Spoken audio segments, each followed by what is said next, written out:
Ah, mother. Oh. Welcome back to the channel.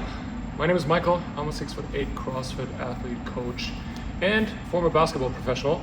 And on this channel, I help tall CrossFitters finally feel at home at gym and get skills like toes to bar, bar muscle ups, handstand push-ups, because those skills don't come easy to us. And today I want to talk about one question that I see a lot of times tall athletes ask.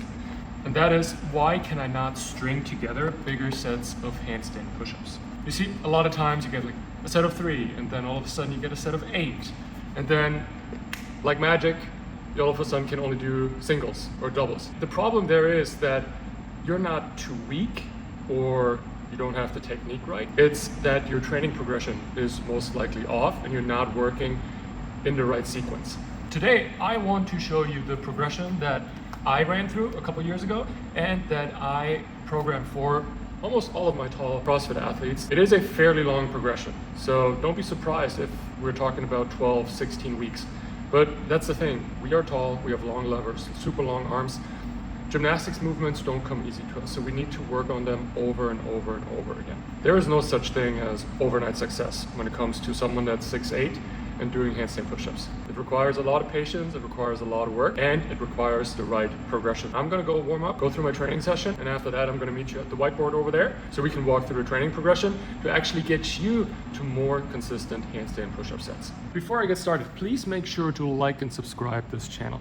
This would help me a lot to reach more tall CrossFitters out there and actually help you get better at your gymnastics movements. I would really appreciate it. So let's hop into the warm-up. So let's talk about a handstand push-up progression. What does that look like? For a handstand push-up progression, you want to set volume over complexity. You want to be able to learn the skill first and practice the skill first in an isolated environment. You cannot expect to go into an open workout or some sort of competition and expect that you can do handstand push-ups when there is like echo bikes and when there is shoulder to overhead and when there is burpees involved. If you can't do a certain number of handstand push-ups isolated without any fatigue around it, you will never be able to perform the skill in a workout when there is fatigue involved. So we want to separate this progression into 3 phases.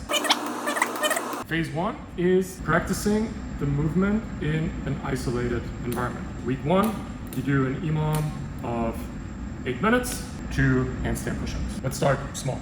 You have, let's say, 3, your max set is maybe 4 handstand push-ups. Try to do them unbroken. The week after, we're going for an EMOM of 10 minutes, and we're still sticking to 2 handstand push-ups. Remember what I just said. We want volume over complexity and intensity. So we're slightly increasing the volume compared to week 1. Week 1, we had a total of 16. In week 2, we're doing 20 handstand push-ups. You see where this is going? In week 3, we're gonna do an EMOM of 12 minutes, doing 2 handstand push-ups. It's a total of 24. We could run this progression forever. You could be here for 2 hours and do an EMOM of 2 handstand push-ups, but that doesn't get you to a point where you can actually do more handstand push-ups in a workout. It will only make you better at doing 2 handstand push-ups every minute on minute. So we want to keep increasing that volume. You see that number here? The volume of total handstand push-ups goes up. But because we don't want to drag your session out, in week 4, we're going back to an EMOM of 8 minutes. But this time, we're gonna go for 3 handstand push-ups. That keeps the volume identical with the week before, but this time, we're gonna try to stay unbroken for 3 reps. That's how you add brick by brick your handstand push-up volume in a workout. And you want to run this progression until you're at a point where you can maybe do like 5 or 6 handstand push-ups unbroken for a total volume of 40, 50, or 60 handstand push-ups. I always forget how rare it is that there is no one here in the gym. You see, it's completely empty. We're here on a Sunday afternoon. I see all those YouTube content creators, influencers, and they have like these spaces in their affiliates where they are, where there's literally no one there during the day. And I always realize that here at Chaos CrossFit, like, we don't have those time slots where there's no one here. All the time from 5:30 in the morning to like 7:30 at night, there's always someone here, always someone training. And then when I go to other affiliates, they shut down after the morning classes. And there is always something going on here, so I guess Chaos is doing something right. Phase 2 is what I call non-interfering fatigue. We want to be able to do our handstand push-ups while there is some sort of something else going on. This could be every 2 minutes for 5 sets.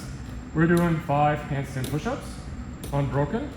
And in the time remaining, we're gonna sit on the bike rack. We want to pick something that is not interfering with any of the muscle groups that we use for handstand push-ups. So you don't want to hop on a rower or a ski erg. You want to just get the blood flowing, get the heart rate up a little bit. The progression here could be the same way you progress in this manner in phase 1. You could just increase the volume. So let's say week 13, you're going for 6 handstand push-ups and bike erg. But you could also increase the intensity of the non-interfering fatigue movement. So for the bike erg, for example, you could use a pace requirement. You have to go at a 150 pace per 1,000 meters. You somehow want to make those handstand push-ups harder on you by increasing your heart rate. Once you made it through phase 2 of this progression, you can then graduate to phase 3. And phase 3 will be interfering fatigue. This is where we want to get to with our handstand push-ups. You want to be able to do movements like burpees, wall walks, shoulder to overhead, movements that tax the same muscle groups as handstand push-ups would, and still be able to do handstand push-ups. You're going for an AMRAP of 2 minutes and you're going for 6 sets. You start your every AMRAP with a 200 meter row.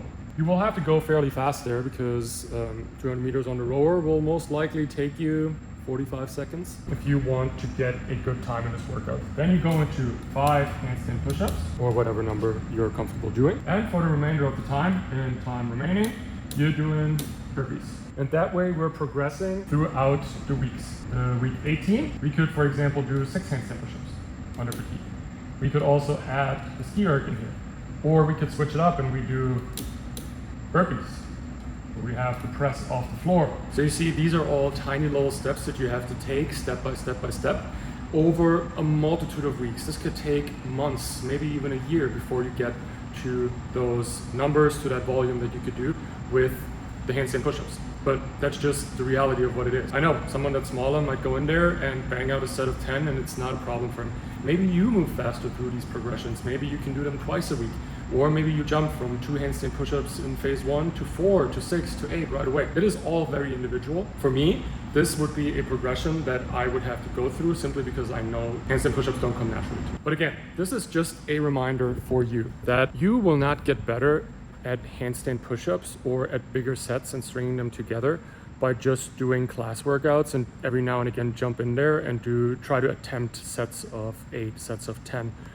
Do them in singles during the workout because you're so fatigued. You will have to train the movement in isolation first before you can actually do them in a workout under fatigue. Otherwise, you will never get to a point where you can do them efficiently and not let them completely derail your workout. Because let's be honest, we are tall athletes and tall athletes will always have a disadvantage when it comes to handstand push-ups. If you struggle with handstand push-ups and you don't know where to start, maybe you think it's a technique thing, maybe you think it's a strength thing. I started a new school community called the Tall Athlete Lab. In there, we have a community of tall CrossFitters. They're all at least 6'2" or taller for the guys, or 5'10" and taller for the ladies. In there, we will have weekly calls where we go through all your questions, all your wins, all your struggles, everything that you always wanted to ask to someone that is your size and that has most likely been there where you are. The Tall Athlete Lab is also a great place for you to just post your workout videos or videos of some of your movements where you just want to have feedback on. I can provide movement analysis for you. I can